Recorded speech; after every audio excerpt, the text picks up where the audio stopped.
जय श्री सीताराम।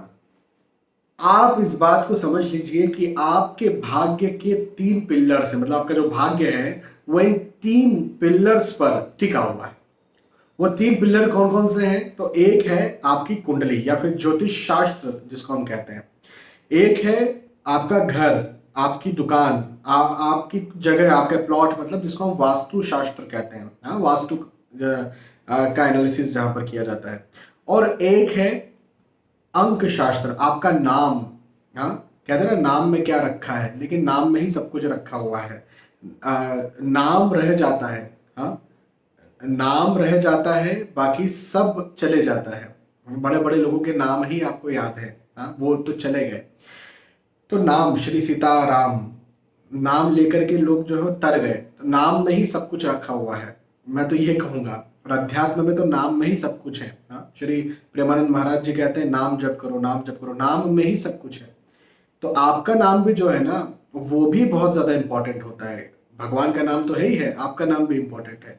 तो नाम, अब ये नाम जो है ये अंक शास्त्र में आता है, ये न्यूमरोलॉजी में आता है। तो ये 3 पिलर्स हैं, न्यूमरोलॉजी, एस्ट्रोलॉजी एंड वास्तु।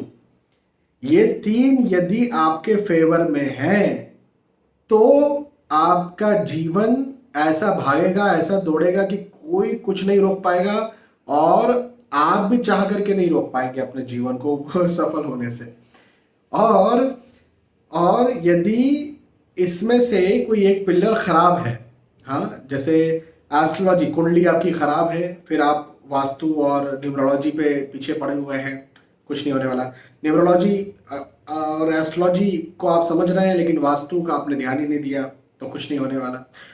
और एस्ट्रोलॉजी और वास्तु पर बिल्कुल ध्यान दिया और न्यूमरोलॉजी पर ध्यान नहीं दिया, तो मैं ये तो नहीं कहूँगा कुछ नहीं होने वाला, लेकिन चीज़ें स्लो जरूर हो सकती हैं या उस लेवल पर आगे नहीं बढ़ सकती। मतलब न्यूमरोलॉजी जो है ना, वो बूस्टर का काम करता है। न्यूमरोलॉजी यदि आपके साथ नहीं है और पूरा एस्ट्रोलॉजी, पूरा वास्तु आपके साथ है, तो ऐसा नहीं कि आप सफल नहीं होंगे, बिल्कुल सफल होंगे।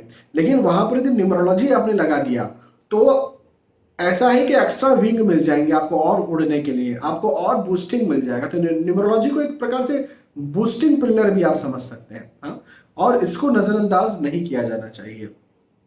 मैं हमेशा ये बात समझाता हूं, ये वीडियो बनाने का मेरा मकसद ही ये है कि इन तीनों पर आपको ध्यान देना चाहिए, तीनों पर आपको फोकस रखना चाहिए। मैं अक्सर न्यूमरोलॉजी के बारे में बात नहीं कर पाता हूं, मैं इस बात को जानता हूं, लेकिन अब मैं कोशिश कर रहा हूं कि आपको न्यूमरोलॉजी के बारे में भी चीजें बताऊं। वास्तु और एस्ट्रोलॉजी के बारे में तो अभी तक मैं आपको सारी बातें सिखाते आया ही हूं, है ना। मोटे मोटे तौर पर देखो, न्यूमरोलॉजी में जो न्यूमरोलॉजिस्ट होते हैं वो कुंडली का, आपके आपके जो लग्न कुंडली है, आपकी सूक्ष्म कुंडलियां, उनका ध्यान नहीं देते। आप किस घर में रहते हो, वो घर का नंबर क्या है, इसका ध्यान नहीं देते। जबकि वो ध्यान देते हैं भाग्यांक क्या है, मूलांक क्या है, डेस्टिनी नंबर क्या है, इत्यादि बहुत सारी चीजें होती हैं वहां पर। तो उन सब चीजों का ध्यान देते। तो न्यूमरोलॉजी में उन सब चीजों का ध्यान तो देना चाहिए, मैं ये नहीं कह रहा हूँ ध्यान नहीं देना है।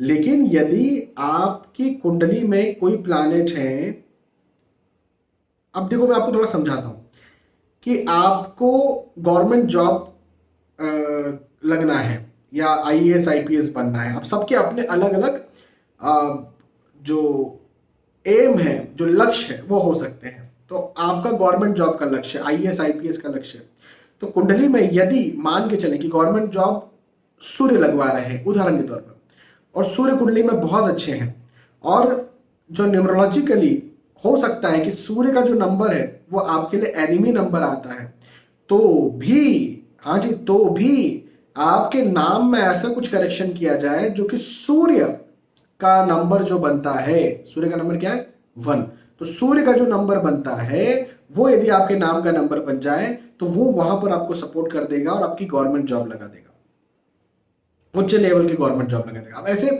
ये तो मैंने एक गवर्नमेंट जॉब की, आईएएस आईपीएस की बात की, ऐसे बहुत सारे आपके क्षेत्र हो सकते हैं जहां पर आपको इंटरेस्ट है या फिर जो आपका लक्ष्य है। पढ़ाई लिखाई के अलावा आपके नौकरी, व्यवसाय, बिजनेस हो सकता है। बिजनेस भी अलग अलग प्रकार के होते हैं, कोई शनि का बिजनेस होता है, कोई सूर्य का बिजनेस होता है, कोई बुध का बिजनेस होता है, कोई गुरु का होता है, कोई इत्यादि, कोई ऑनलाइन होता है। तो अलग अलग बिजनेस होते हैं, उनके अलग अलग अंक होते हैं। तो वो कुंडली में भी देखे जाते हैं कि कौन सा प्लैनेट शो कर रहा है, उस आधार पर नाम चेंज किया जाता है। तो बहुत सारी चीजें होती है जो यहाँ पर मिली जुली होती है। ऐसे ही एस्ट्रोलॉजी प्लस वास्तु, आपके घर में कौन सा मुखी गेट होना चाहिए, कौन सा मुखी आपका घर होना चाहिए। तो यदि आपकी कुंडली के आधार पर बता दिया गया कि भाई आपकी कुंडली में ये प्लैनेट है और इस प्लैनेट की दिशा कौन सी होती, तो वो होती, तो वो मुखी घर या वो मुखी प्लॉट या वो मुखी फ्लैट आप ले, तो उससे आपको ज्यादा फायदा मिलने वाला है। तो ये भी एस्ट्रो और वास्तु कंसर्न, मतलब एस्ट्रोलॉजी और वास्तु दोनों को मिला दिया, इधर एस्ट्रोलॉजी और न्यूमरोलॉजी दोनों को मिला दिया, है ना। इन तीनों को अब वास्तु और न्यूमरोलॉजी को कैसे मिलाते हैं, तो घर आपने ले लिया, वास्तु एस्ट्रोलॉजी बता दिया कि भाई यहाँ पर ऐसा मुखी आपको लेना है, वास्तु के ये दोष नहीं यहाँ पर होने चाहिए, लेकिन उस घर का नंबर क्या होना चाहिए, तो नंबर भी तो बहुत बड़ा रोल प्ले करेगा ना, तो वो न्यूमरोलॉजी में आ गया। अब नंबर भी आपकी कुंडली के आधार पर हो, आप समझ रहे, सब कुछ लिंक्ड है। आपकी कुंडली के आधार पर भी वो नंबर हो जो कि आपको आगे बढ़ाए। अब कोई व्यक्ति घर रहने के लिए नहीं ले रहा है कोई जगह, वो उसके व्यवसाय के लिए ले रहा है। अब उसका व्यवसाय रिलेटेड टू जुपिटर है, जुपिटर का नंबर क्या है, वो जुपिटर का नंबर जो है वो एस्ट्रोलॉजी से निकाला, हाँ मतलब वो न्यूमरोलॉजी में निकाला, और न्यूमरोलॉजी से निकाल करके वो वास्तु में चिपका दिया। वास्तु में चिपका दिया मतलब उस दुकान का, उस शॉप का, उस ऑफिस का नंबर वो कर दिया। मतलब वास्तु, एस्ट्रोलॉजी, न्यूमरोलॉजी तीनों को मिक्स कर दिया, तीनों को लिंक कर दिया। जब तीनों लिंक हो जाएंगे तो फिर आपको आगे बढ़ने से कोई नहीं रोक सकता। ये अलग अलग अकेले अकेले करना, सिर्फ घर को सुधार लो बहुत ज्यादा फायदा नहीं करेगा, सिर्फ कुंडली को ही सुधार लो बहुत फायदा नहीं करेगा, सिर्फ नाम को ही सुधार लो बहुत फायदा नहीं करेगा, तीनों को सुधार लो तो ज्यादा फायदा आपको यहाँ पर होने वाला है।